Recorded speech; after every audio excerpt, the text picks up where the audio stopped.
me know when you're ready. We're ready. Rolling. I got no shoes on. Is that okay?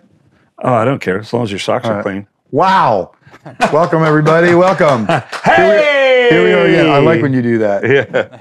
That's like our signature almost. That could almost be like our little, not punchline, what do they call it? Like little hook to get us in there. I like that.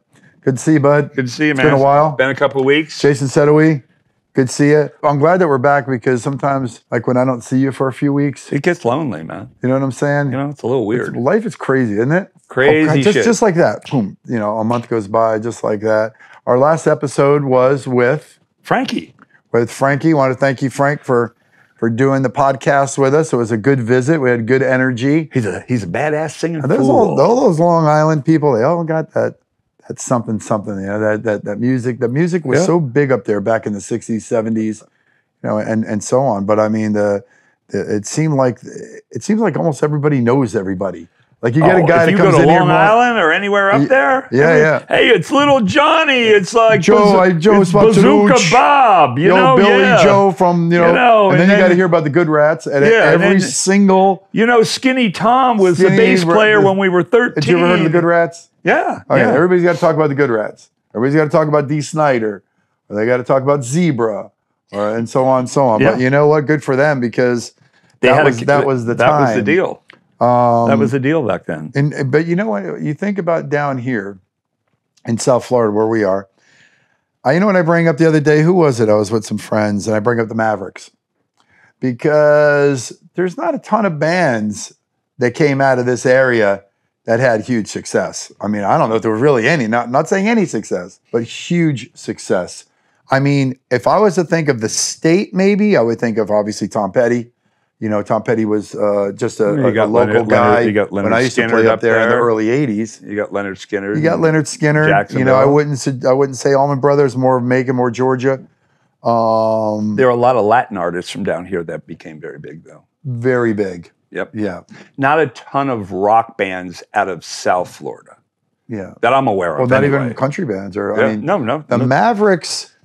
No, were they had a kind moment. of a strange entity because I mean I seen them when we were kids. I thought they were good. I didn't see the oh my god in it. And all of a sudden I saw them on like CMT awards and all you know, like as time went on. Now they've got to be 30, 35 years in. Oh, easy. And I think didn't they do a tour maybe last year? Didn't they get back together? You know, I don't know that, but they're I think they are. They're a band. They're back at it. I remember when I lived in Nashville, I think I saw Raul do a writer's night at maybe the Bluebird or one of the places. Yeah. And it was so different because I believe he did it in Spanish and he had the lyrics written in a notebook. And Raul, meaning he's the leader, the singer. Yeah. Guy with the cowboy hat back in the day. I didn't even know that was his name. I think it's Raul. Yeah. So the point I guess I'm getting at is not a lot of bands make it out of South Florida, and I think one of the reasons there's a lot of immigration here. Like up in Michigan, New York, and California, wherever it may be, not as much, but they seem to flock here from all different types of countries, and from the islands and from whatever it may be. So as far as rock bands, and I can tell you over the last few years. Rock bands are far and few between. Yeah. Well, back in the day when WEA was in Miami, Warner Electric and Atlantic, there was a little more happening down here. Over in Tampa, right? Wasn't there some rock bands over in the Tampa area that was happening? But in the last 10 or 15 years, I haven't seen anything. No, but the point is, I guess, that there's just nothing big that's come out here. No. So eventually, hopefully, maybe that will happen. And Latin or not Latin, country or rock, whatever it may be. But Tom Petty was just, I mean, there's no comparison. I mean, was there anybody bigger that ever came out of the state of Florida? Skinner, like you said. But anyway, so how everything else going good? Everything's good. We're just rocking. I've been getting some people letting me know that they're digging the podcast. Because after you do it for 8 months as we've been going, you want to make sure that people are digging it and the response has been there. People have been coming up to us at your gigs. Yeah, it's now been you're crazy. Gigging. Now it's funny. Swamp Daddy's out gigging. You're a gigging musician. Here and there. The Driftwood Boys, the Broken Roads. The Driftwood Boys? Come on, be honest, man. Is it going pretty good? Oh, it's good. It's good. Can we talk about the upside and downside so everybody understands, what we go through? Is there a downside? There hasn't been. Good. I mean, we're doing some gigs where you don't have to bring any PA or anything, which is cool. Right. Although I usually still bring an acoustic guitar monitor for myself, even though we're doing acoustic. But there really hasn't been any. Getting kind of tight? Yeah. It's definitely Getting tighter for sure. And how many shows you got under your belt right now? Probably 8, 9. Oh, okay. Like that. Oh, it's definitely getting good. Yeah. And of course, you play with your brother and Scott, who you guys have just known each other forever. Sold Scott his first electric guitar when he was 16. Scott Avery, the one and only Joe Pompano. Scott Avery. Joe Pompano? That's what, Are you serious? Is that really his nickname? Well, we're from Pompano. Oh, I know that, but I didn't know. I never heard Joe Pompano. I call him Joe Pompano. Oh, that's great. So you're doing good. It's good, That's going well. My band is doing pretty good. Things are going well. Got a new guitar player? We're working on a new guitar player. Todd Jones decided to relocate. Maybe he wants to go back. I think he's going back to St. Louis, where he originally was from. I didn't know that. His wife was a successful business owner. She had a music venue up there. Wow. And she got out of that business, and I think they're going up there to retire. His son is a very successful musician up there. Wow. So Todd Jones, if you do watch this, which I'm not sure if you will, what enjoyable. Good luck, brother. And thank you, Tommy Snellgrove, your bro and my bro, for letting me in on that. So yeah, we're in the process of kind of looking for a guitar player. We'll see how that goes. What else do we got? Jason, how's you're starting to get busier? I thought you would be dead during the summer. No, we're dead right now. I've been busy with maintenance. So we've been there. We repainted the stage. Just because there's no shows, that don't mean they don't keep you busy. No, they keep us busy. Yeah, we were just putting out fires, things that needed fixed, fixed or attention, stuff like that. What about when I played Maniaci? Was it? Yeah, Maniaci. Maniaci.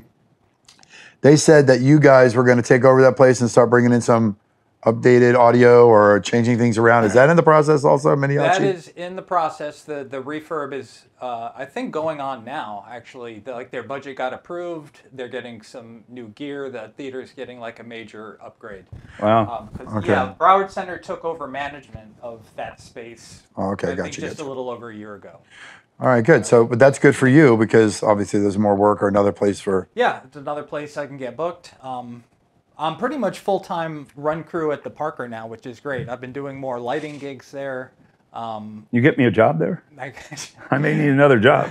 Well, we're hustlers here at Soundcheck. We are hustlers, Hey, before we go any further, do you have your phone on? Because our guest... Ron Hersey here today. Ron who? The voice of radio, Ron Hersey. Ron Hersey. Well, I didn't know his last name because we screwed up the vestry thing. Hersey. Is it like Hershey, the chocolate without the H? Yeah.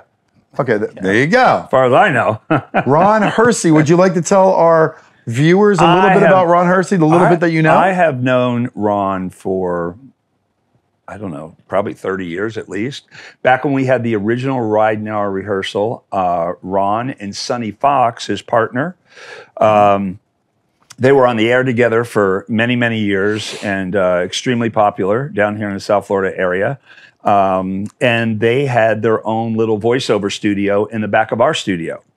So that's kind of where we got to know each other the most. And we remained friends over the years. And he's been on different stations, done many different things. He's a great guitar player. He's out with his tribute band, Start Me Up, a lot. You see him all over. Start Me Up! And so we'll dive into that today. But Ron should be here in a little while, and we'll dig in and get the whole Ron Hersey story. Let's see what else I wanted to share with you. So we have a election coming up pretty soon in a couple months. That's been all over the news, all over the TV. Things are going crazy. People are losing their minds on social media. Are you not a big social media guy though? No, I am. I mean, you know. Yeah, but you go on there for mostly business, right? Yeah, I don't go on and do rants. I don't. Really, no, I don't mean that. I mean, yeah. No, I mean, I mean, I see some people on there. I just read it and I go, oh, okay. Well, I don't get into any political stuff, no religious stuff, nothing like that. I try not to comment on anybody. Everybody says that. Everybody says, "Oh, I don't touch on politics, religion." I see it all over the internet. Yeah, You sure you don't do that? Nope. Can I show everybody the text that you sent me? Absolutely. Because then they'll be like, "Oh, Not true. I had been in a situation in Nashville once. I'll share this funny story real fast. So I had a certain publisher and a certain musician from a very, very big worldwide band at my studio. One was Democrat, one was Republican. I'm downstairs in the control room just doing some work. The other guy's upstairs playing his instrument. My publisher decides, oh, is he here? He was actually living at the studio for a while. And publisher goes up, they start having a conversation. All of a sudden, I hear these guys screaming at the top of their lungs at each other. I couldn't get out of the chair and get up the stairs fast. I couldn't imagine what is going on. They were screaming at each other so loud, the veins in their necks were popping out. I had to get in between the two of them, and I had to escort the publisher very nicely out of the building. wow." And I said, dude, but how does that even start? no, I don't know because I was downstairs, but let me tell you something. It started, and even once I got him outside, it didn't stop. And once he left and I went back upstairs, it didn't stop.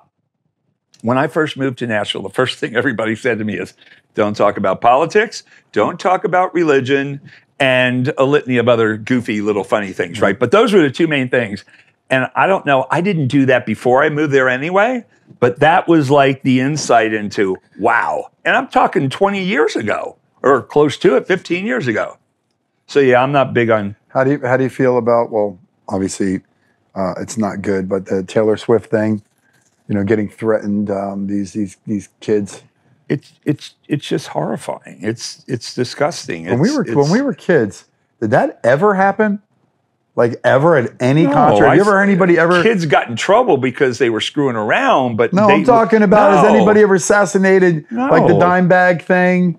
Remember the dime bag got shot? Yeah. Of course, there was the Jason Aldean, in Vegas or whatever that was. That was ridiculous. That was horrible. Yeah. I'm thinking, man, this poor girl, man. I don't care if she's a billionaire. She's Yeah, still it a doesn't girl at the end of matter. the day. She's still worried She's still about a her musician. fans. Yeah. And she's got this giant crew. I mean, I know, what's his name? Morgan Whalen had like 40 trucks. Timmy told me, she must have 40, 50. How many trucks she got? How many people are employed? She used to have 40 or 50 10 years ago. Oh, yeah. Well, so you got thousands of people that are employed by her. And now the whole thing's got to be shut down because these fucking idiots. Yep.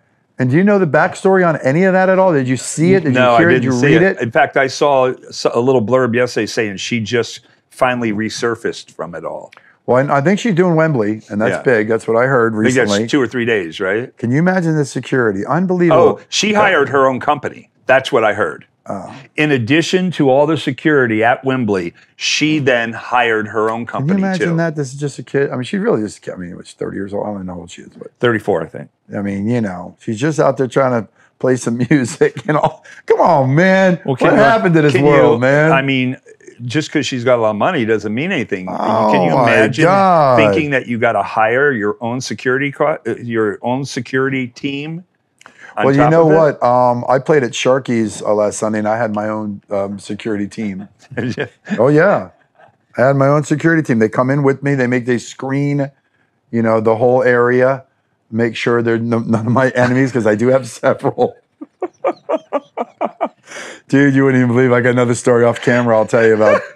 This music So wait a second. No, you're not getting out of of here that fast. So are you being serious? You were worried about something? Do you think I'm serious? I played at Sharky's Bar and Grill at Coral Spring. I mean, where is this coming from? Part of the show. I know some Do of you the guys. really think I bring in a security team? I know some people you I can hang barely out afford with. the gas to get there. I You think know. I'm gonna... I know you piss a lot of people off. I mean, it's possible. I'm just messing with you. You dickhead. Oh my God, that is good stuff. I'm Did you picturing- really bring... I'm Dude. I'm picturing the guys that you hang with. I'm picturing them. Dude, getting- if you knew the guys I hang with, you know I don't need any security. That's why Because I got some great friends. That's why I was great like, humans, are you great serious? people. I mean, I got tons of cops and all my biker friends, and they're all just dear friends of mine. I had never run into trouble, but yeah. So that's really sad. What else is going on? I think right now everything's going pretty good. It's been a very hot summer. We're looking forward to getting it cooler. Got a buddy of mine from Carolina said it's the nights are getting cooler. We're looking forward to getting cooler here because we got outdoor shows. A lot of outdoor shows here in Florida. I can't wait till people are cooler. dying out there, man. We got in the car the other day.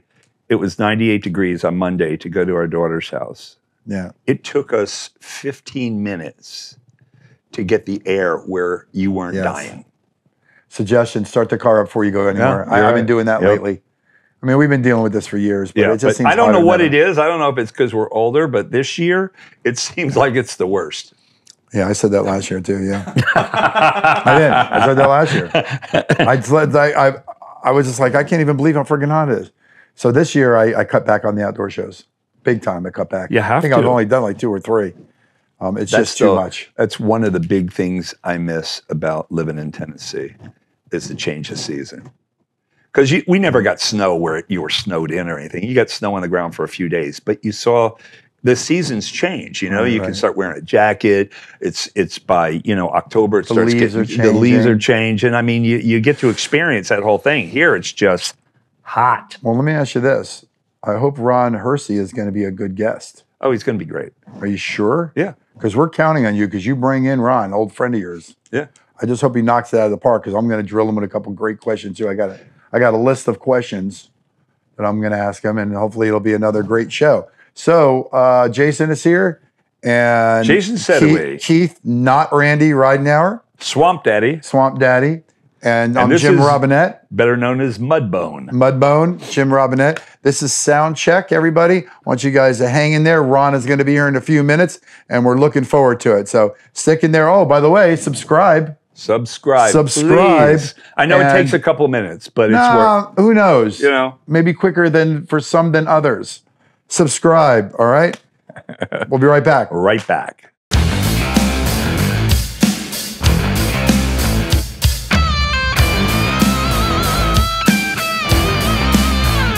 Are we good? We're on. We're at Sound Check. Hey! Keep playing. Keep on playing, Ron.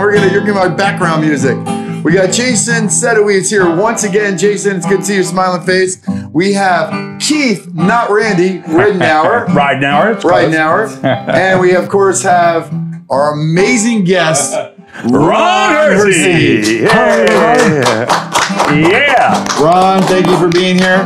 I'll take the guitar from you. Boy, that was quick. We do a podcast. Yeah. They put me to work. Yeah. Glad to have you, brother. It's a nice guitar. You selling that? If the money was right, yes. Everything's for sale. Everything's for sale. So what's happening, man? Just doing my thing, man. I just keeping busy, trying to, So you just came from the station? I did. I just got off work. I work for Total Traffic and Weather Network at the iHeartRadio conglomerate facility. Ooh, the conglomerate, ladies and gentlemen. That's new. In Pembroke Pines. It's their new building. Everybody remembers them from down off University and County Line Road. Well, I work there too. This is my 3rd tenure, by the way, at WSHE. Oh, really? Yeah. Having a good time. It's real close to my house. And right. And that's 5 days a week there? It's 5 days a week. And, considering I've been in radio since I was 16 and I've done just about everything there is to do on the air, particularly more I did mornings, with Sonny Fox. Right. That's when I met you. This is, I hope my boss isn't listening, but it's very easy. Doing the traffic is very easy. Right. It's probably, there's no show prep involved. You can't, you just got to prepare for traffic. Whatever's going on, you're going to tell them what it is. I'm in my own I go in the employee entrance at 4 o'clock in the morning and go into my little booth, and I've got access to a zillion cameras, and we've got a helicopter in the air, and I just look at what's happening on the roads and tell people what it is. So it's still fun. I tell people I'm more at home behind a microphone than I am at home. Right. So it's fun and it's easy. My boss didn't hear that. So, it sounds like you still really like it, and that's the key. Well, it's, it's my wife, Lori, I met my wife, Lori, when we were at Y100, and she worked at Power 96 for a while. I didn't know that. And she said, she hasn't been in radio for a long time. She goes, there's a buzz when you walk into a radio station. Right. And I'm not talking about the all-night guy. Not the old school buzz. The old payola that came in the record.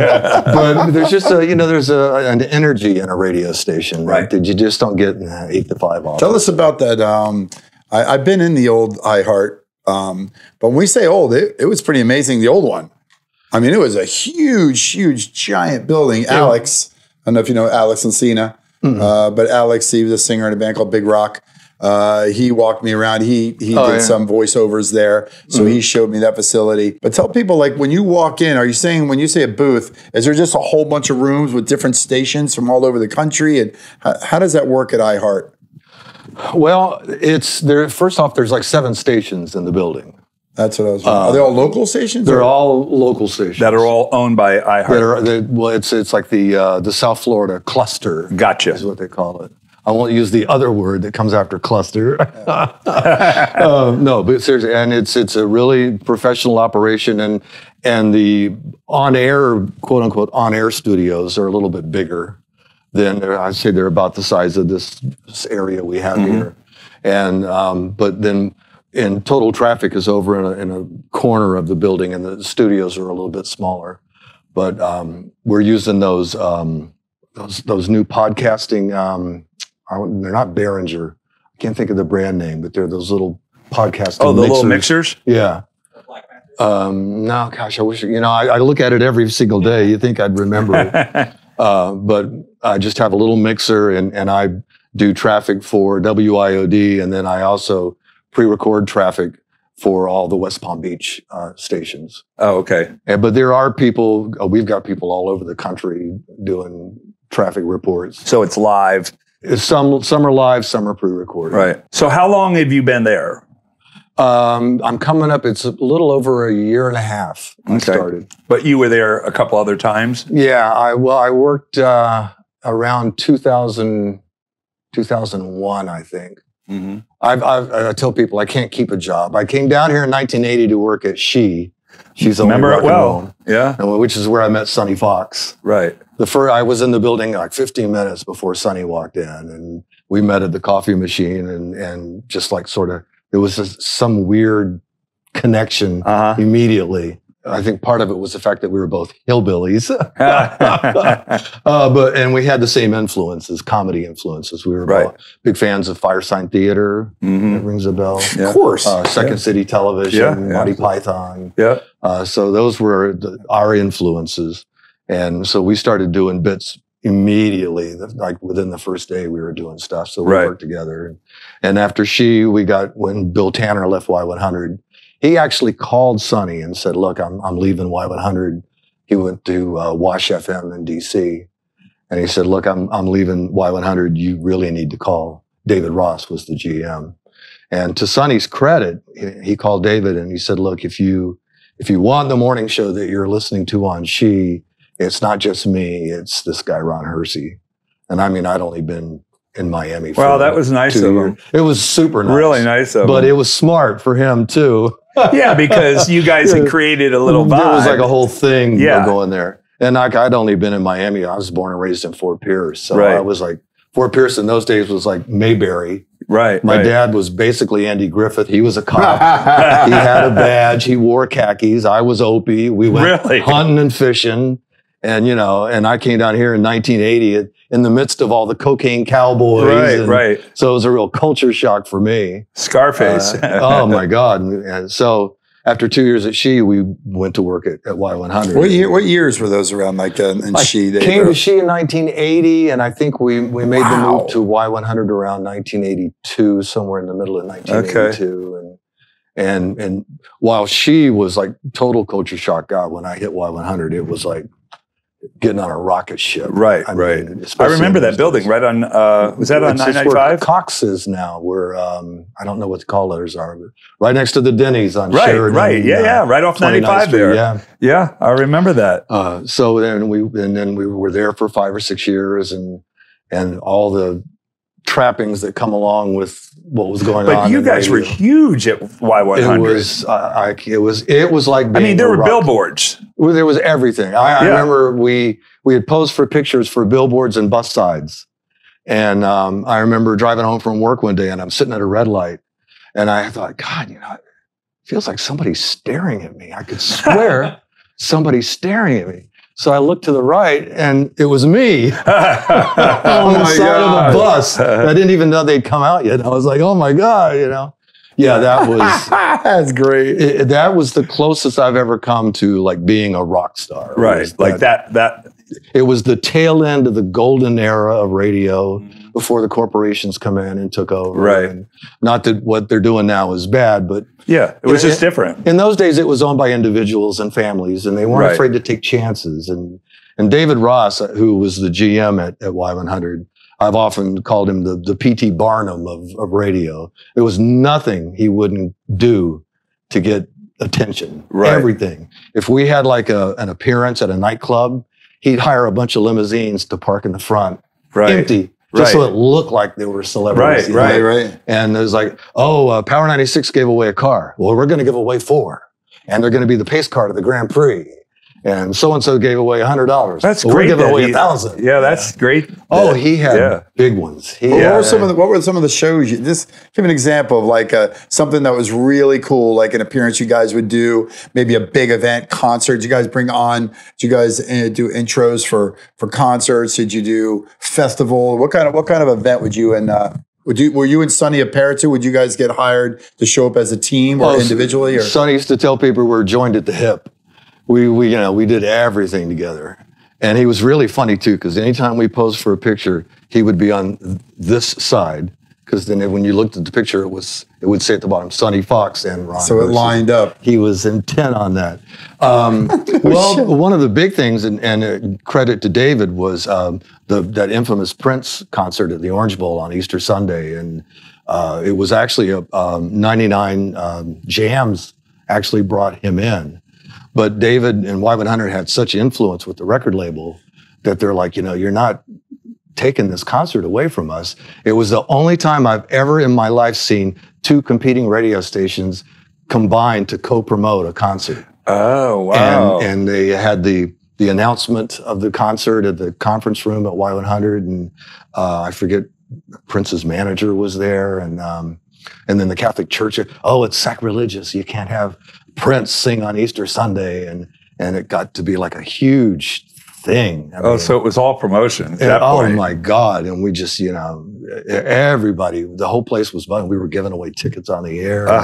Actually, I wound up getting to go to that show, and it was good. It was okay. But then I saw Prince at the Hampton Coliseum in Norfolk a couple of years later, and Then you went, yeah. my God, wow. So you guys would host it. You guys would show up. Party was on fire. You guys would do any announcements. Tell us what it would be like to be do an appearance. You guys would show up. The crowd is going crazy. People enjoy you. They love you. You get behind a table. You do your show from there. Were you doing live shows by any chance at that point? We did a lot of live broadcasts. One that sticks in my mind was at that time the Statue of Liberty was falling apart, and they were trying to acquire the money, millions of dollars, to put this thing back together again. And Ralph Rennick was the Walter Cronkite of Miami television. Yeah. And he did an editorial every night at the end of his newscast. And he went on and, the symbol of freedom in Miami and the Cuban immigrants and freedom. And, we've got to all band together and we've got to make this happen. And David saw the editorial, and he come in the next morning and he said, "We're doing a co-pro." We went down and met with all the people at Channel 4, and they put me and Sonny in a motorhome, a rented motorhome, and a Channel 4 news van with his son Ralph Jr. was the cameraman, and I'll never forget John Drummond was the sound guy, and then the Y100 van. So it was a 3-vehicle caravan. And we started at the Torch of Freedom in Miami and went all the way up the East Coast, stopped at radio stations and did appeals on the morning shows, to raise funds, went to commission meetings. We did the new news hits at all the TV stations, went all the way up the East Coast, and finally went to the White House. Wow. And got a proclamation from the White House. They took one look at me and Sonny. They wouldn't let us on the grounds. They made us stay outside the fence, but we got our proclamation. And then it culminated. We went to New York, did a morning show on Z100 New York with Scott Shannon. And then we went over to the Statue of Liberty, and, the camera crew was filming the whole time. Right. Now that was an event. And plus that had to last for a little while, right? 10 days on the road. Wow. to quote a song title. And I've said a million times, just that 10 days on the road, I can see how musicians lose their minds on the road, because I was just completely worn out. Yeah. And part of the idea of the motorhome was so that Sonny and I could take showers and get presentable. Not that we didn't have hotel rooms, Right. but the idea was to have, our clothes, and we could put on and go do these TV hits and stuff. Well, the first thing was we discovered that the guy driving the van had no idea how to turn the water on in the motorhome. So the showers were out. So not being one to waste the space, I filled the shower stall with ice and beer. Nice. Very rock and roll, by the way. And Sonny had his prerequisite bottle of tequila. And we were done every day by 10 o'clock doing noon, doing all of our hits. Right. So we had the whole afternoon to just sit in the motorhome at that, the table, staring at each other, rocking back and forth. And scenery lasts about an hour. Right. And we're just... So by the end of that thing, I was done. Right. I was like, I want to And it was just you and him? Well, me, Sonny, and the guy driving our van, plus Tony Novi was driving the Y100 van. So there was 1, 2, 3. So they had the big advertisement on the van. Right. Going right I down the highway. remember that van. Yeah. Well, the funny thing was the first thing Sonny, I loved Sonny. He was such a character and such an original, and there's nobody like him on the planet. But such a typical radio morning guy for that era. In fact, I had sat down with Footy yesterday, and I was saying, every major city in America had like a Sonny Fox. There was and he decided he had to have sardines. He just had a craving for sardines, so he gets sardines somewhere on the road, and the first thing he does is he eats the sardines and then he pours the juice down the sink. Well, there was nothing to rinse it with, right? Because there's no water. There's no water, man. So now you can imagine what the motorhome smells like, and we're sitting in there, and there's tequila and beer and a few other things going on, and we get to DC, and I look out the window and I see lights, and I'm like, oh no, what's happening? Oh no. And it was like a Maryland state trooper or whatever. And he pulls us over. And of course we open the motorhome door, and the smoke billows. I knew that was coming.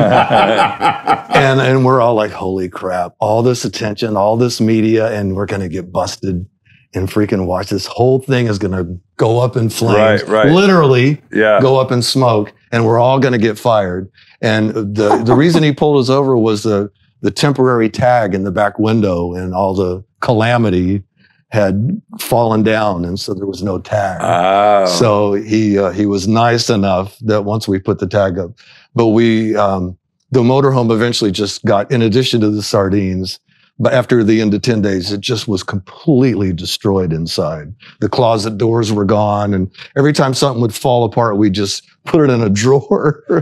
And we returned it to some motorhome rental place. And I remember they told David, don't ever come back on it. We'll never rent you another motorhome. Oh, that's funny. What year was that around? That had to have been probably between 83 and 85. Oh my God, that was a good times right there.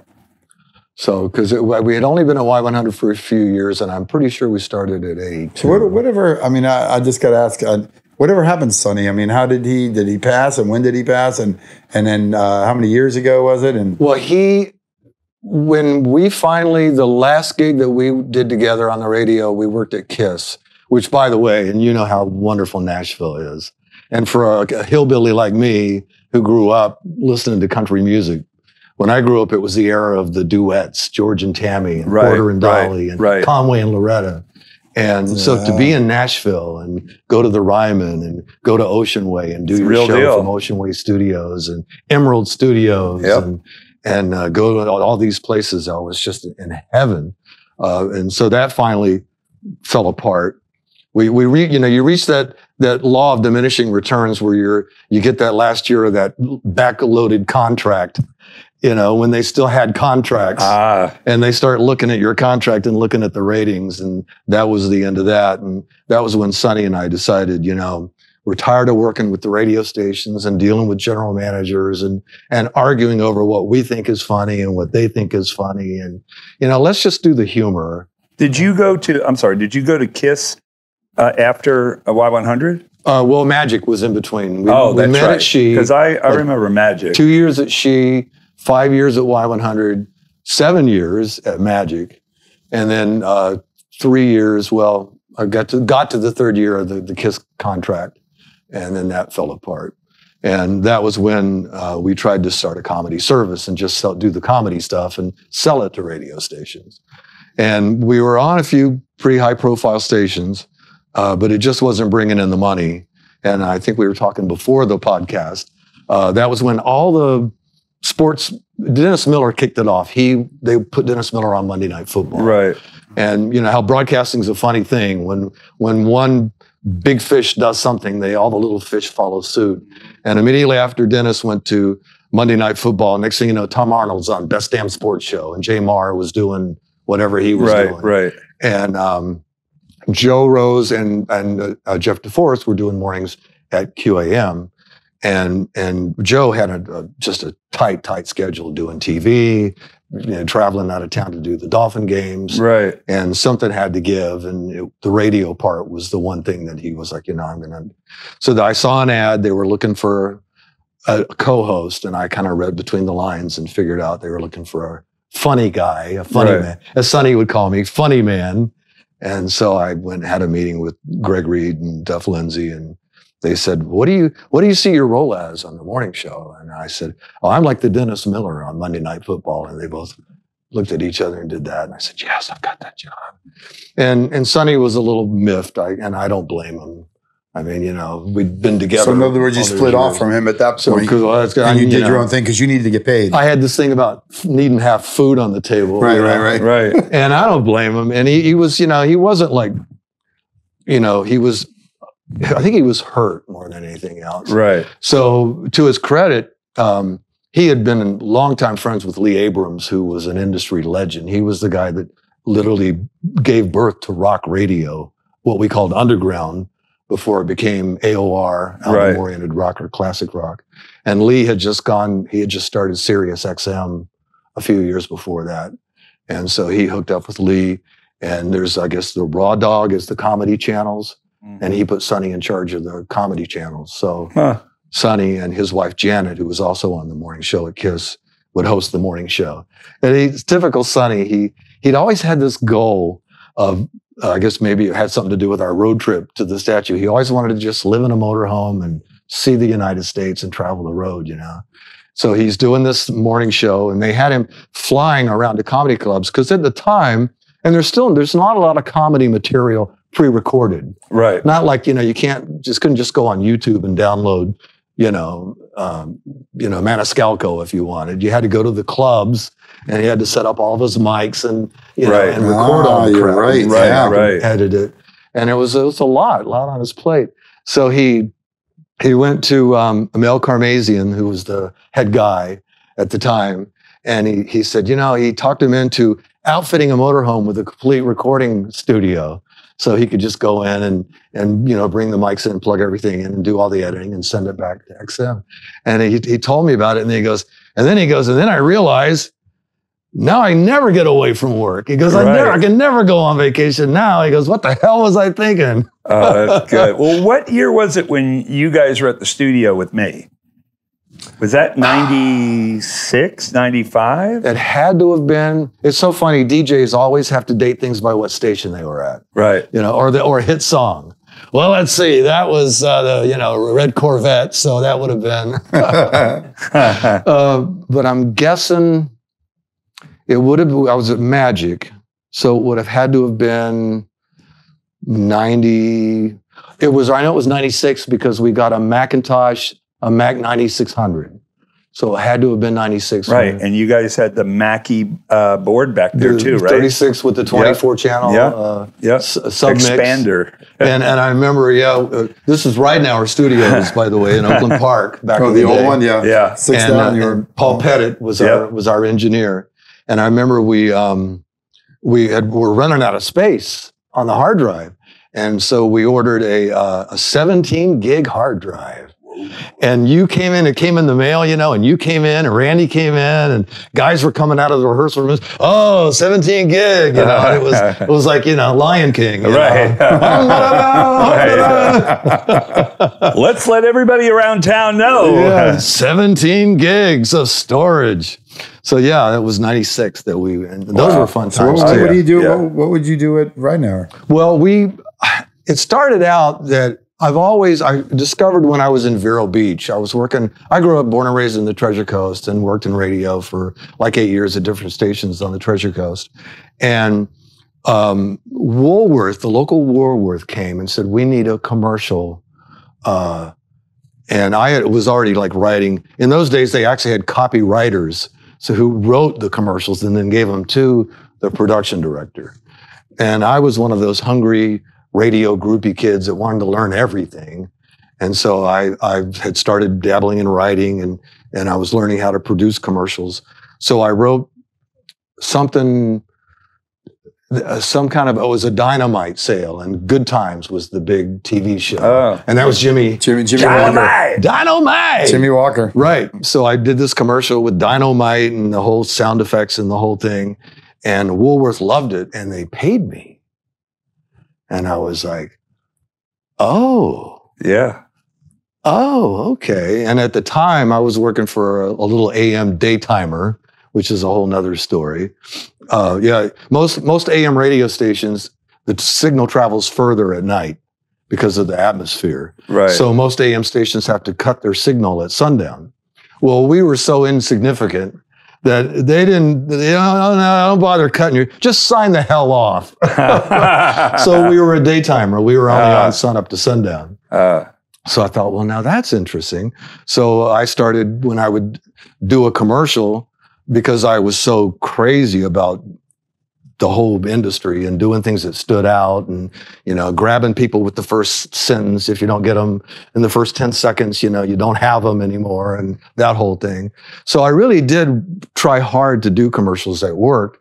And the client would call and say, hey, you know, I really like that commercial. It's so much better than X, you know, brand X across the street did. What would it cost me to get them to use your commercial on their station? So when I got to South Florida, I really started pursuing that. And when we got to Majic, when I got off the air, I'd run in the production room and start laying down voiceovers and stuff. So voiceover mean commercial spots. Right. Voiceover stuff. So once again, how did that tie in with Ridenour? You were well, doing the eventually I was going to get to that. Sorry for going on and on. No, that's okay. But that's what you were using it for. Right, the exactly. recordings there. Yeah, I was Instead of you going to your own studio or the radio station, you were going to Ridenour. Right. So you would just go in there. He had his own studio in the back Right. with all their own gear. Well, see, that's what I'm getting at. See, I'd be in Majic. I'd be in the production room before the production guy got into work. And he'd be knocking on the door, you know, God, I got to get in here. I got stuff to do. And oh, that's great. Be sure and shop by, you know. So I came home and I said, look, we got to have our own studio because they're really getting pissed off at me at the radio station, especially the production director. So I don't know who hooked us up, but somebody said, you know, Ridenour has like 500 square feet in the back. And so we went and looked around. And met you and Randy and the whole family was there. The whole fam, the dog, the baby, the wife, everybody. The baby who's now got kids of her own was about this high. And we had kids about this high. Yeah. And so we took in 500 square feet. And the thought was that we would do, because Paul was doing mastering and sequencing and stuff. Right. And we thought, we'll do mastering and sequencing and this other stuff. But whenever I get a script, I can just run in and lay it down and send it out. And it worked out great. But what I used to say, you know, when the guitar player comes in with the guitar over his shoulder with no gig bag, you know, he's got no money. Right, you know? right. He spent everything he had on the guitar. Couldn't even spring for the $30 gig bag. You know? And they would all say the same thing, you know, oh, you can master my thing. And you'd call them up and say, well, you know, it's done. You know, here's the invoice. And they'd say, oh, well, I don't really have the money, but, oh, you can keep my song. Oh, great. So I get to make it a hit. And I'm sure when you hear it on the radio, I won't be hearing from you. Right. Yeah, thanks a lot. So it wasn't working out. And then at that time, home studios were becoming the big thing. and we didn't need half the gear that we had. We had 3 ADATs. And, it's coming back to me. It's coming back to me. We went to Mars. Mars was the big music store at the time. Right. And I go, look, I don't want anybody coming into my studio with any kind of media and say, oh, we don't have that here. So we bought everything, ADATs and DATs. You mean when they went out of business, you bought all their stuff? No. When he started his studio. We put them out of business. No, I'm just kidding. No, we went in and said, I want everything.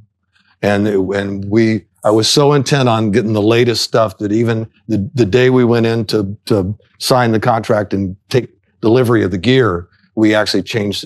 Oh, a new ADAT just came in. Yeah, in fact, I switched to those ADATs too because I had the blackface, which I should have really kept. Right. But because I remember it might have been right when you did it too. But at one point there, I went over to Mars and spent $15,000 on just gear. I think we spent $60,000, I think. I think you did. Because you had MIDI and everything going on with the computers. We had I everything. didn't have that. And what we did was we wrote up a business plan.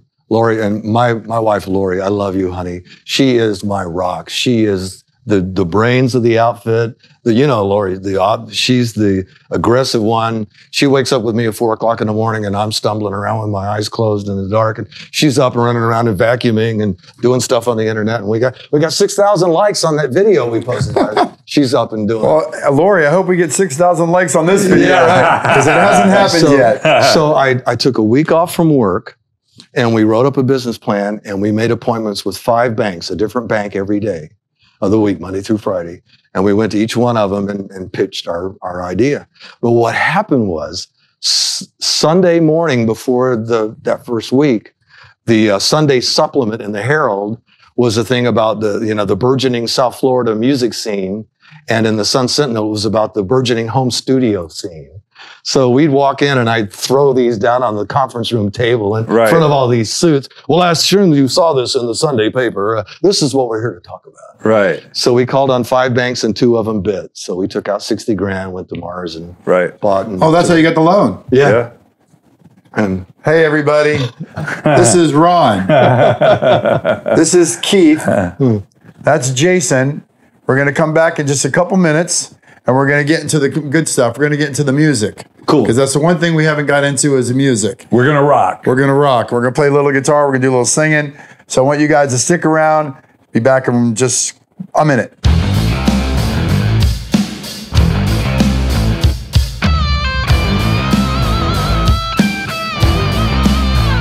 Give me something dirty and nasty and stinky. Stinky. Okay.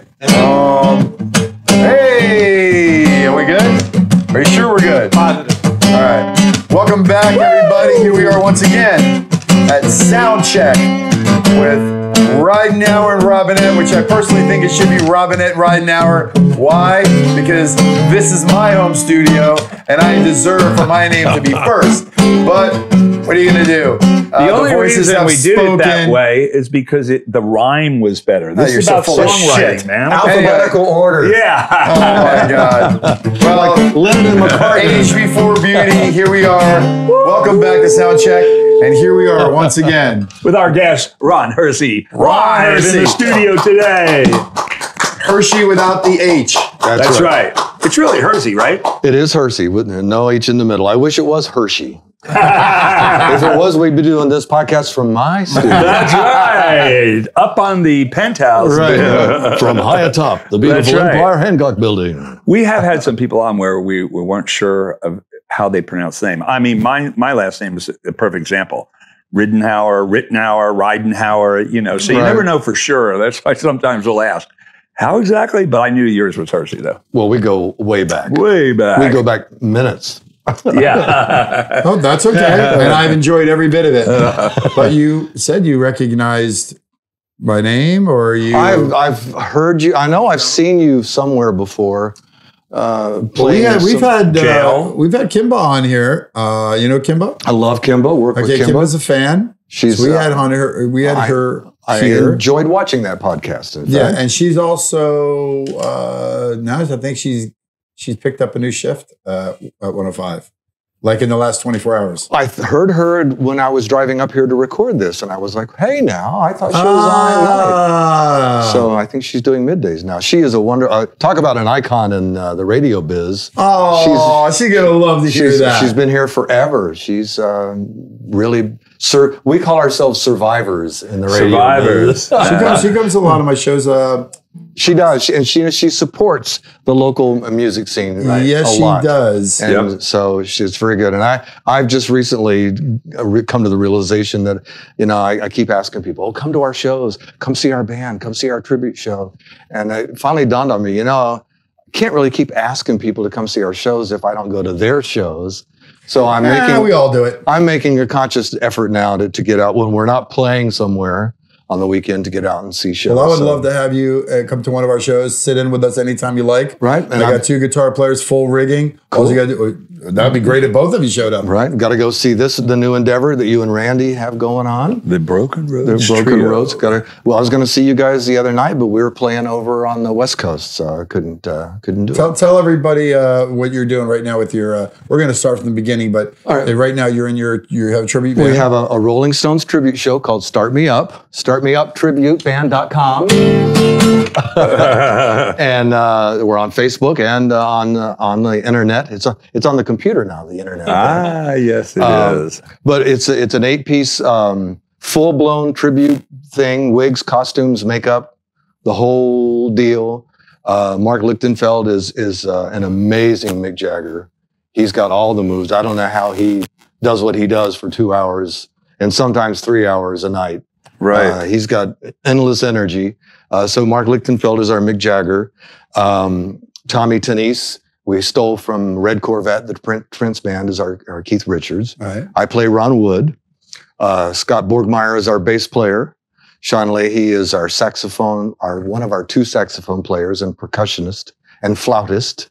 For Ruby Tuesday. Guy Albaldo is our drummer. He is he looks exactly like Charlie Watts. No shit. And he hates when I say that. You look just like him. You'd be called worse. And we had just recently added Rick Moore on keyboards, and the very lovely and talented Astrid Vox, who is a longtime South Florida musician, is our first call singer. And then the lovely and talented Lisa Maciolik is our second call. Chair 2. I have a couple of those. And I think, is that 8? I don't think I left anybody else. But we've been together for about 5 years. We are Start Me Up. And we play. How often do you play? Once a month? We play, summer kind of slows down, as you know, here in South Florida. We've been kind of on a hiatus. But we like to play at least twice a month. We've got some gigs coming up where we're going to be playing 3 and 4 times a month. We play a lot. We do a lot of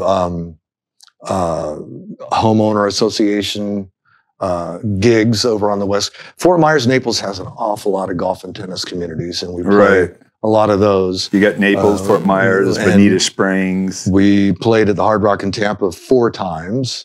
Oh, that's a good one. Locally, we've played at the Boca Black Box. We're kind of like almost the house band at Art's Garage. We sell that out when we play there. We've just broken into Galuppi's. I think we're going to be playing Galuppi's again real soon. Crazy Uncle Mike's, some of our local things. And the guys in the band are so talented.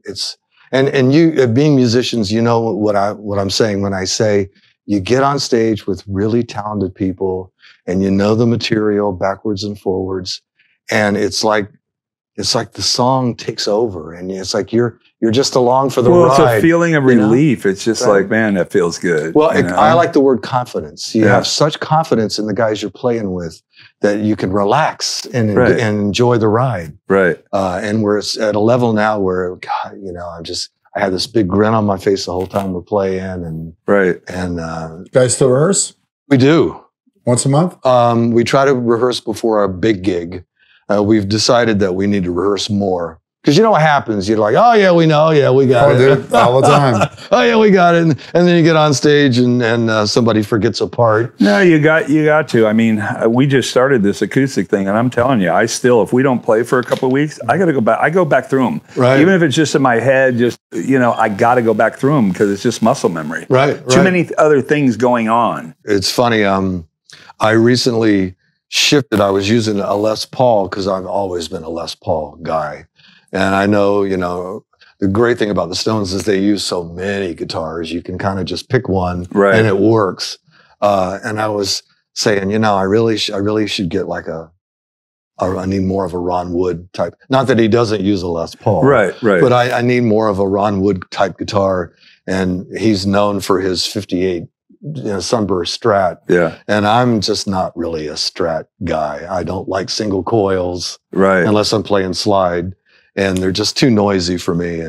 But then I'm doing some research, watching some videos, and he's using a Firebird. And I'm like, really? I've never seen him play Firebird. Yeah, he does. Well, and Brian Jones played one, so I don't know if it's an homage to Brian that he plays a Firebird. Maybe that's where Skinner got it from. He plays a few people do. So I just recently picked up a Firebird, but as you know, it's a longer scale than a Les Paul. So all of a sudden, I think I'm on the 12th fret, but I'm not. And doesn't it lean like this a little bit, like an SG? It does kind of go this way. A little SG action. A little top heavy. Whenever you put an SG on, you haven't played for a while. It's like, what's going on, man? So I've been like terrified. I'm like, oh my God, I'm going to get lost in this thing on the stage and play. I think I'm on the 12th fret and not be. So I've been every chance I get at home. I have a home studio now, so I have. It's funny. I have a gig rig and a home rig, which is the same amp. Right. I use a PV Delta Blues. I've picked up my good friends at Music Arts Enterprises, Ken and Mike Katz, they're good boys. They're still going? They're big time. They're rocking. Those guys were there when I was in high school. He had so much used gear several years ago. I was still in, Sonny Fox and I had an oldies band called Don't Quit Your Day Job Band for many years. And when Majic, the oldie station, would bring in an act, we would open for them. That's right. In fact, you and I. Yeah, that's right. It just boom. You and me and Paul Pettit opened for Little Richard. That's right. And I played bass. And you played bass. At Sunrise Musical Center. Yes. No, it just came. I had a big ass mullet. Right. It was down to here. I do not remember that. I just came to me as soon as he started talking about that. And Dion was so nice. He was backstage and he goes, you guys, you guys had such energy on stage. I wanted to just jump up there and jam with you guys. I said, Dion, you should have. So I was in the store looking to downsize my rig, and Mike and Ken had a whole bunch of used gear. They had a big used gear blowout, and I was using a PV Classic 50 with a 410, a piggyback thing, and it was just getting to be too much to carry around. You get to that point where you want to unload your gear in one trip. That's the motto. On the cart, and that's one trip. So I looked down and he had this, I didn't even know what was in it. I was like, it was just a Classic 50. I'm like, how much for that, Ken? And he's like, $150. So I was like, okay, here you go. And I got home with it and it's got the 115, and I just fell in love with that sound. It's got everything I need. It's got the distortion, the tremolo, the reverb, everything. And I loved it so much that when we started playing with the Stones band, I bought a second one. Oh, there you go. So I have one at home because I figure, what's the use of having, you got to have a backup in case especially tubes. You never know what's going to happen. Right. Do you bring it with you to the gigs? Well, I was for the longest time. And then it just became my home thing. But what I do is I play my main guitar, which is now the Firebird through the Delta Blues. And then I also play slide on Happy and Monkey Man and Let It Bleed. Oh my God. I love those songs, dude. And I'm such a cheapskate. Such a cheapskate that, so why am I going to spend $1,000 on a guitar to play for one song, So that's when I started buying Epiphones. Oh yeah. And I bought the Epiphone. And can you believe Epiphones? Guys are selling Epiphone guitars for $1,000 now. What's happened in this, in our world? But I have an SG Junior, which I just absolutely love. It's got the P90. You play slide on that? I play slide on that. But I learned to play slide on a lap steel. So I have to have I use one of those cheater nuts that they sell on. To get the action up higher? The string. My strings are this high off the fretboard because I'm used to playing that way. Right. And I play guitar totally wrong. I got my thumb over the top of the thing, and if I don't have the strings up, you hear that as it rattles, it hits frets on the way up. Right. So I can't use the capo. So I have to have one guitar for open B and one for open G, I think. Right. One for Happy and then one for Let It Bleed. And I saw you're like all those great songs, right? Oh my God. When I just heard Let It Bleed and Happy, I'm just like, God, there's so many songs they have. And that's how why you put your set list together. Of all the tribute bands that I could have ever wanted to be in, this is the one. Because every song is an anthem, and there's 60 years of songs to choose from, and they've gone through so many phases, like a blues phase. Yeah, and even with Miss You is totally a disco tune, you know? Yeah. So there's such variety, and even though one guy sings lead on all the songs, he's got such a range, such a different approach to every song. So, you know, and when we launch into like Start Me Up, or because Keith writes everything, and of course they all start off with guitar, and they all start off with that iconic Keith riff lick. Open, you know, that lick. And so when he hit da da da that you did, you just hear the song, the crowd, you get that reaction. And you know, as the musicians, you feed off of that stuff. When you hit the first chord, let it bleed. I'm just trying to remember that at the beginning of that song. It's kind of an open chord, cowboy chord kind of thing. I don't know. Oh man! I only played the slide That's driving me crazy right now. Let it bleed. We all need someone we can lean on. And if you want to, you can lean on me. Yep. And then the slide that might. What about the Dead Flowers? Dead Flowers. We do. Do you change up the show set? We do, and we just recently added. We just added Midnight Rambler. I play harmonic on Midnight Rambler. Talking about the midnight.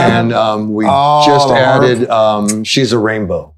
Oh. So I do the same thing. So you're doing just a ton of stuff that they're just cool. They're not. You just didn't pick the hits. No, right. Yeah. And then we go. You know, we do a deep dive. Let It Bleed's kind of a deep track. Midnight Rambler's kind of a deep cut. You know, but then and then we'll come right back with a Let It Bleed or Start Me Up, a million seller. Right. If you go deep, then you go with a recognizable thing. And Mark, our lead singer, does a great job of putting together set lists. And man, the last 15 minutes, they're on their feet. And they don't. We had like a mile-long freaking conga line the other night in Sarasota. It was incredible. People come up and they're storming the stage and they're dancing and stuff. And it's those songs. What's usually the closer? Usually. Right. What's the closer usually? We usually close with Satisfaction, or You Can't Always Get What You Want. It depends on what happens with sound check. How much time we have. And if we feel like the crowd's enough into it, we'll end early and go backstage and wait for an encore. Right. So. Oh, that's very cool. And it's funny. As I said, Sonny and I had this oldies band for like 7 years, and we opened for Chuck Berry, and we opened for Little Richard. Right. Every oldies act they brought into town. We went over to the Bahamas and opened up for Martha Raye and the Vandellas, and all these great oldies like Freddie Boom Boom Cannon, and Jay Black and the Americans, and we opened for all these great acts. That's first of all. Here we are talking to you for the first half hour about all of this DJ stuff that you did and all the work you did in the radio business, but we didn't talk about where you started playing the guitar because you didn't bring any of that. And when you mentioned Sonny did a gig, you never mentioned he was a singer. Right. Well, Sonny was a great bass player. Really, he was a bass player. Really good bass player. Yeah. So, and here's what happened. As I said, I was born and raised in Fort Pierce, and my parents were gospel singers.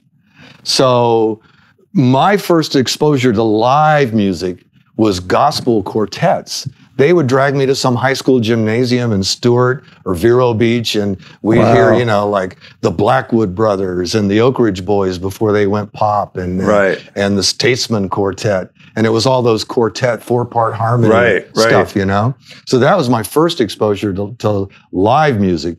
And then my mom loved my dad played guitar, so he never picked up a guitar that he didn't launch into a Hank Williams song.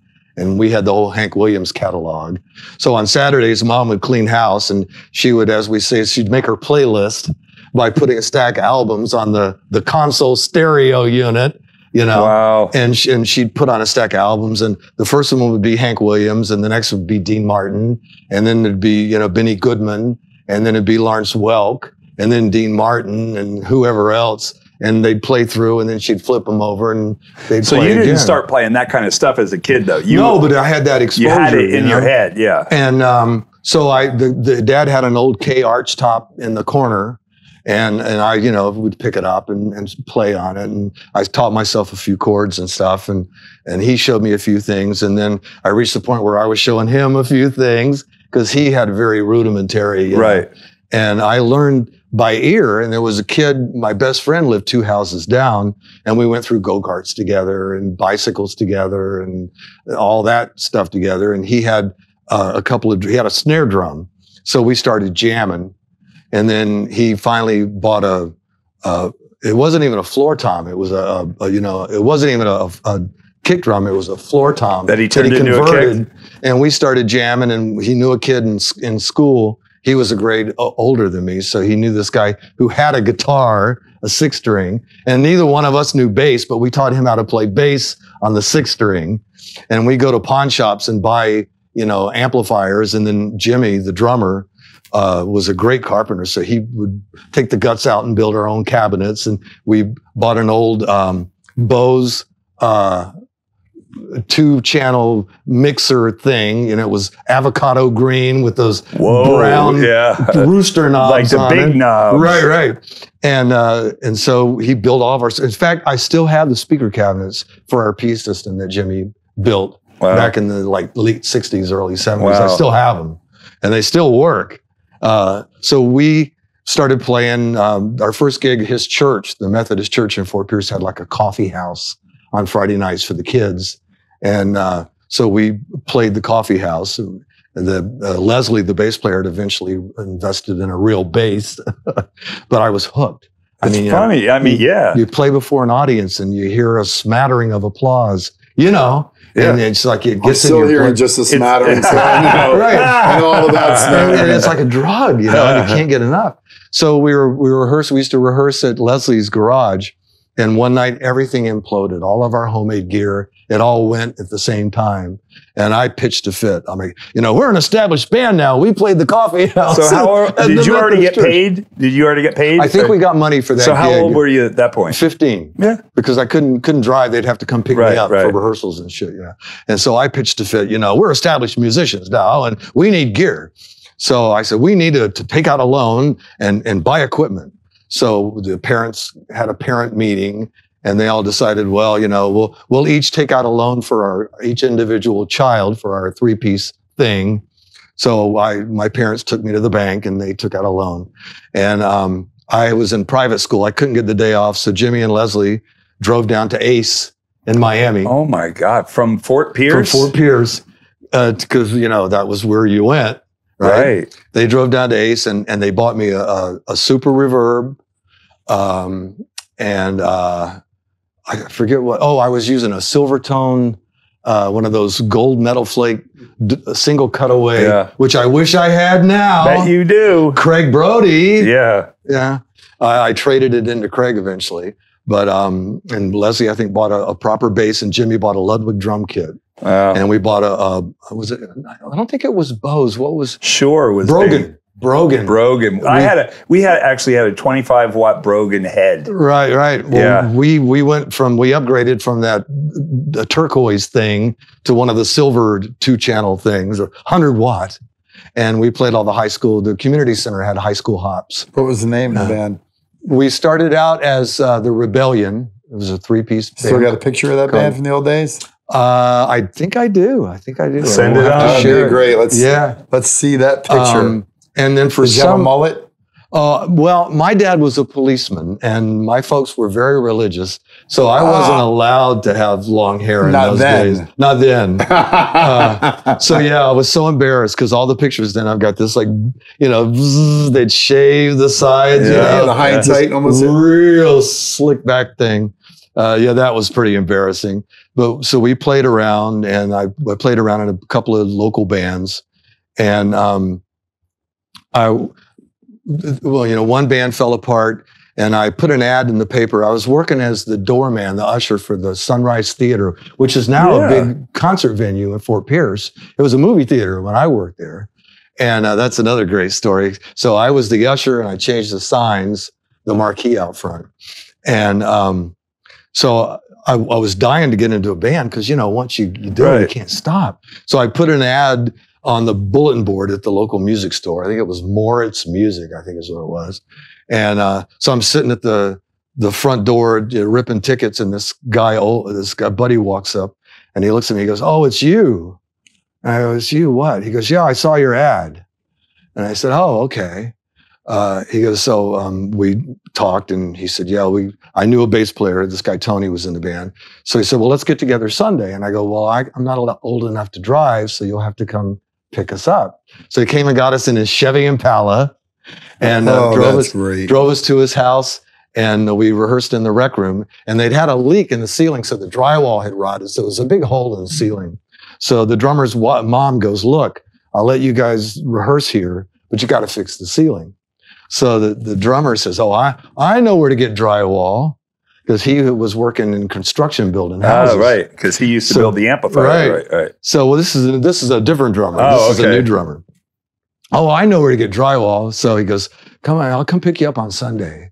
So Sunday we go to some job site where there was a house in construction, swiped 2 sheets of drywall, threw them up on the roof of his Chevy Impala, tied them down with his jumper cables, which I'm hanging on to for dear life. That's rock and roll, baby. That's rock and roll. and we drove back to his house and put up the drywall. You hold it up in your head, hammered it up, and finished it off. And the mom came out and said, "Okay, that's good enough. You guys can rehearse here." Wow. So we played for a while. And this leads me to my other, if you know me, you've heard the story a million times, so you can go get a drink now.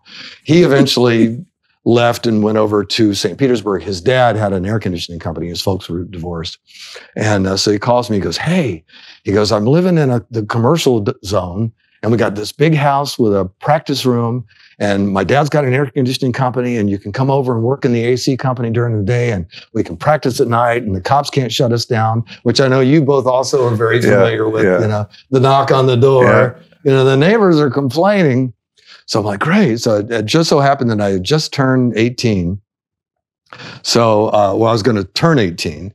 So the day after my 18th birthday, I packed up all my shit in the air conditioning company van, and we drove over to St. Petersburg. And the music mecca, that's where everybody gets their start as a rock star in St. Pete. But it also didn't hurt that I had been dating his sister, and she had moved to St. Petersburg. So I thought, it's a win-win, man. Yeah, right. Yeah. Everything's the girlfriend's there. You get a house. You get a job. You get to rehearse. Nice. What's not to like? Right? I don't know. Well, the first thing I discovered on the drive over, he says to me, "Oh, the one thing I have to let you know is my dad went bankrupt. So there's no air conditioning company. There's a padlock on the door. So here we're paying rent. Neither one of us have a job." And I had some money saved up, So I'm like, oh my God. So that went for the first month's rent. So what are we going to do? Well, it just so happened that in addition to having the company van, he had all the calls had been transferred to his answering machines? Yeah. And we keep getting these calls for installs, and it was killing us. So finally, one night we couldn't take it anymore. So we drove over to the AC, the back door, with a pair of bolt cutters. And we cut the lock off the back door and went inside, stole a window unit. And we got up the next morning, went over to a motel over on St. Pete Beach and installed this unit in the window. And the owner of the motel unit says, "Well, who do I make the check out to?" We both went, "Cash." And we hit Kroger. After we cashed that, let me tell you, we loaded that car. We hadn't eaten in I don't know how long. Wow, Kroger. It's like that joke from Vacation. Hamburger helper. Oh, you don't need the hamburger. It tastes just fine all by itself. But we loaded that cart with food, but we saved enough money for another lock. Only now we had the key. So we put like 3 AC units in that summer until we finally got jobs at a scrapyard. Wow. So that lasted for a while. We never got out of the practice room. We never got a gig. And I finally said, enough of this crap. And I did what every musician does. I went back home, got married, and went right back into radio. And there was there was a bar, a country bar out west of town that it was called the Bucket of Blood. It was a real redneck bar. Disco had hit. So Bucket of Blood. Bucket of Blood. There was a song title. This is in Fort Pierce. So the Bucket of Blood became the Corner Zoo. And it became a disco. So I went out there, and based on my radio experience, I was the DJ out there. And after I saw one too many fights on the dance floor, because the rednecks in town didn't get the memo that it was now a disco. So there was a lot of, animosity. So you did house going DJing on. Too then? Huh? You did house DJing as well. Yeah. So, mixing records, spinning records. Spinning the records at the disco. So after I saw one too many fights, usually started by the bouncer, I started hanging around back over at the radio station that I had quit, and I got my radio station job back. And then because I was married, I had kids, I kind of gave up on the music. You got kids? Part of it. I have, from my first marriage, 3 kids, and Lori and I have 4 kids. I have 7 kids. Holy! So bordering on irresponsible, but they're all productive. They're all productive members of society, and to my knowledge, they've never spent a night in jail. So I feel like as a parent, did good. I've done my job. Well, let me ask you: are you? You did good. So right now, the only thing you do is the Stones thing. Do the Stones thing and doing the radio. Doing the radio thing. So I came back to South Florida, to Fort Pierce, and eventually, it's really a great story. I was working at a country station in Fort Pierce, and my boss, the program director, took a day off from work. And he comes in the next day and he drags me in the studio, and soundproof studio, and he closes the door and he goes, "Look," he goes, "I'm quitting. I'm leaving. I got a job in Miami. There's an AM station is flipping to country, and they've hired me to be the program director. And it's automated, which is computerized, but I can have 2 DJs." And he goes, "I don't want to get up in the middle of the night. I want to do afternoons." So he goes, "I went in your desk and I took out your sizzle reel of your production, because they're also looking for a production director for WSHE." And when he said WSHE, all the bells and whistles went off. Right. I'm like, WSHE? He goes, "Yeah, they're looking for a production director. So if you want, you can do mornings for me and do production for WSHE." And I was like, where do I sign? Wow. Where do I sign? So that's how you got down to Fort Lauderdale. And that's how I got to Peoria. That's right. As Richard Pryor used to say. So I came down and went to work. And the first day in the building, I ran into Sonny. And we just gelled and worked together. And what happened was, when we got to Majic, when we got fired at Y100, he went to Dallas and I went to Atlanta. I wound up in Atlanta and he wound up in Dallas, and we weren't really talking to each other. The whole thing, because of our the excesses of being at Y100, we just imploded. It was all our faults. I'd freely admit that. And we kind of each blamed each other, for what took place. So my wife and Tony Novia, who was the promotions director, who among other things discovered Ryan Seacrest in Atlanta. He got on the phone with Lori and he said, we got to get these 2 guys back together again. They're doing okay, but they were never as great, the sum of the parts, And so Lori started working on me and Tony started working on Sonny, and Lori was like, you should call Sonny. You should call Sonny. Be the bigger guy.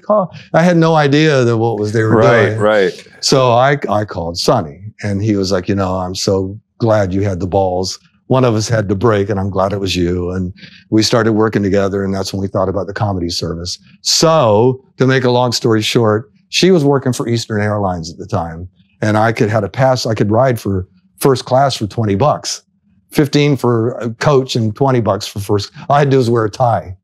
So I started flying out to Dallas. Sonny would pick me up. We went out to Century 21 Studios in Dallas and started working on this comedy demo. And at night, he was living in, if you're a radio aficionado, you'll know the name Buzz Bennett. Sonny was renting Buzz Bennett's house out in Plano. So at night, Sonny had all of his bass and all of his guitars and amps and stuff set up in one of the many rooms of Buzz Bennett's palatial estate, and we started jamming. So I said, if we ever get a radio gig, we should put a band together to help promote the morning show. Mm. So Sonny was on his way to the Bahamas for a weekend getaway, and he stopped at Majic because he heard through the grapevine they were looking for a morning team. And he called me and he said, look, they want to hire us. So January 1st, 1991, we went on the air at Majic. Huh. And I said to, I think it was Mindy Lang, the DJ, I said, we want to put together an oldies band. And she's, oh, we'll call this guy, this guy, this guy. So we got together with Bruce Miller on drums and Rick DeSanto I know Rick. was our guitar player. Charlie Valenti was our sax player, Charlie. Crazy Charlie. Yeah. And God, I can't think of everybody's names, but we put together an oldies band, called ourselves the Don't Quit Your Day Job Band. And every act that they brought in, we opened for everybody. And we finally opened for a great Chuck Berry story. The Super Bowl weekend, they brought Chuck Berry down to play Bayfront Amphitheater. And so we were going to open the show. And it was a Budweiser package thing. So Budweiser had some band, Nick and the Nice Guys or something. And so we opened the show, and then Nick and the Nice Guys played a set, and then they backed up Chuck Berry. So, and I've never been one of those autograph my guitar kind of guys. It's never appealed to me in any way, shape, or form. But it's fucking Chuck Berry, you know? You know? Yeah. So, and he sent us a contract writer, and it was so funny. The contract writer, $10,000 in cash, in a briefcase, in the trunk of a rented Lincoln Continental. You know, park it at the airport, send me the parking ticket. That was his thing. Wow. That was the way he operated. That was pretty and cool. I've talked to other people, and they're like, same deal. Send me the parking ticket. Wow. Send me the parking. That was same deal. Wow. Tell me where it's parked. So my mistake is I told everybody, I'm going to get Chuck Berry to sign my guitar. I'm going to get Chuck Berry to sign my guitar. So we're waiting, you know, and sure enough, this Lincoln Continental pulls up. And by this time, there's a crowd back, you know, and I'm standing there with my, you know, my Gibson 335, you know, and my pen, got one of those big sharp, you know, those metal, the silver one, you know. Yeah. And so Chuck opens the door of the car, and this crowd just gathers around him. And Ron St. John, who was the After 9 guy, Ron St. John's wife just walks out and goes, poof, with a flash right in his face, you know? And I walk up, oh, Chuck, I'm Ron Hersey, and I'm with the Don't Quit Your Day, with Magic 102.7, and we open for the show. And I'd be honored if you know, you sign my guitar. And I'm right in his face, you know? And he looks at me and he goes, I don't sign guitars. Oh. And he gives me one of these, and he goes to the trunk and he pulls out, you know, the case with the guitar, that red 335 that he played on every freaking song. And he pushes by me again, and he goes into the dressing room. So I'm like, oh man, wow. So we open the show, and then the drummer for Nick and the Nice Guys had to leave. So there was no drummer. So our drummer at the time, it wasn't Bruce, it was another, I don't want to say his name because he's still embarrassed by this. And I just ran into him recently, and but he's a well-known local drummer, and he was playing for us, and he goes, well, I'll play. So all right. So we're all standing backstage, and Chuck's standing there, and our drummer, and he goes, Chuck, I'm playing drums. He goes, so I just want to go over everything with you. And Chuck looks at him, and he does one of these, like one of those Otis Day in the Night things, you know. He goes, you want to go over things? Yeah. He goes, when I go like this, that means play. When I go like this, that means stop. Now let's go. That was going over stuff. Right. So they get on stage, and he goes like this, and nothing happens. And he turns and he looks at our drummer, and our drummer's going, I can't hear the monitor. I got no monitor. And he goes like this. Nothing. I can't hear the monitors. Chuck, I can't hear the monitor. Chuck goes like this. And he walks over to the drum riser, and he reaches out and he pulls the sticks out of our drummer's hands. And he looks over, and there was a guy who'd been backstage all night in a hat, fatigue hat, similar with hair down to here. Nobody knew who he was, but he had a backstage pass. So he pulls the drumsticks out of our drummer's hands and he off the stage. And he looks at the guy, motions him over, he hands him the sticks, and the guy got up behind the drum set and played a flawless. I don't know. And nobody knows who the guy is. Nobody knows who the guy was. So we're all hanging around backstage, show's over, and Mindy Lang's husband at the time comes over to me and he goes, grab your guitar, come with me. So I grabbed the guitar, don't forget your pen. So I grabbed the pen, we go backstage and he opens, just walks in and there's Chuck Berry, working on a 12-pack with this guy in the fatigue hat. So we sit down. I didn't have the balls to sit next to him. So Charlie sat next to him and I said, I'm standing there holding my guitar and we're just talking. And so Charlie goes, how come you won't sign this man's guitar? And Chuck goes, I don't sign guitars. And I go, well, Chuck, the only reason I said, I don't care. I go, well, it's a 3. I don't care if it's a 340. I don't sign guitars. Pretty good accent. Pretty good it's ingrained in the memory cell. I'll never forget this moment. So there was a handbill, like a flyer that we had posted all over the place. And it looks really, and I'll send you this too. It looked really nice. Super Bowl 20, whatever the hell. Bayfront, and a profile of Chuck Berry. And then at the bottom, don't quit your day job band. So I go, look, I understand, you won't sign my guitar, but I go, would you at least sign this flyer? So he signed the flyer and he put a smiley face. So I never liked guitars autographed anyway, so it didn't really, at the end of the day, I was kind of glad he didn't sign it. Do you have the flyer? I have the flyer. How did the show go? Everything went okay? And the show went great. Was that the biggest show you ever had? That was without a doubt. And isn't it interesting, out of all the gigs that you had done prior to, that back through radio is how you got to open for all these people. Right, yeah, that opened the door. The two worked hand in hand. Yeah. And I'll be the first to tell you, I've lived a charmed life. I'm only saying this for an example. If I die tomorrow, I've so far exceeded the dream scale. A little knock-kneed, skinny hillbilly from Fort Pierce. Right. I've gone way further than I ever thought I would. So, and the fact that I'm able to do the two and they work together. And now I'm in the Stones tribute thing, and it's so much fun to play dress up. Well, look where you are now. And you want to talk about the icing on the cake. And here I am talking to these. You might have had a lot of great experiences in your life, but you've never been in this studio. Right here. Studios. Swapping stories Would you be so kind just to play me some chords? What would you like to say? I got a story to tell everybody. Okay. I just want you to play me some back chords. Play me something from the old Stone, like the Angie or the Let It Bleed or the Ruby Tuesday. Ruby Tuesday too? Oh my God, do you know Ruby Tuesday? Where she came from. You gonna sing it?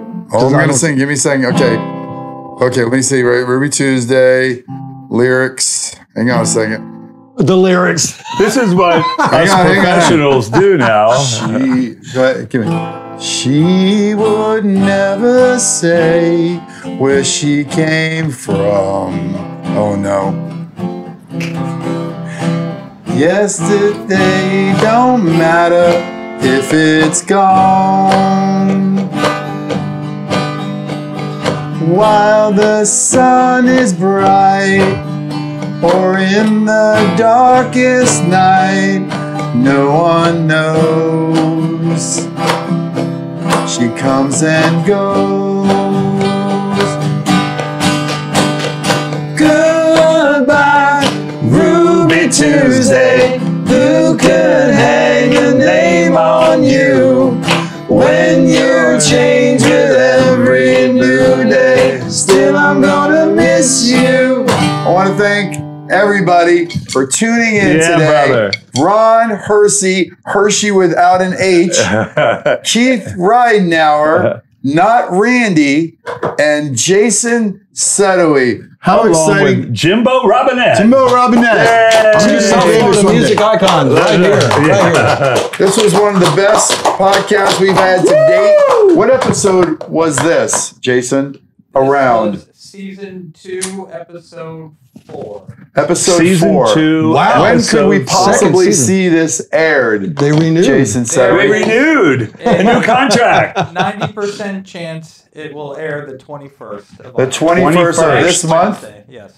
Okay, the 21st of this month. You heard it here first. Not a plug for my band, but yes, I will be at Crazy Uncle Mike's on that evening, doing my friend Mike Goodwin's birthday. We'll come see you. Well, Normally- I'll be watching the podcast anyway. and you're playing. Well, there you go. And you're playing where? Let's see. This Friday, Broken Roads Trio live at the Sound Part. The Well, you Sound gotta go Bar, past the Seminole. Past the air date, Oh, don't that's he? right.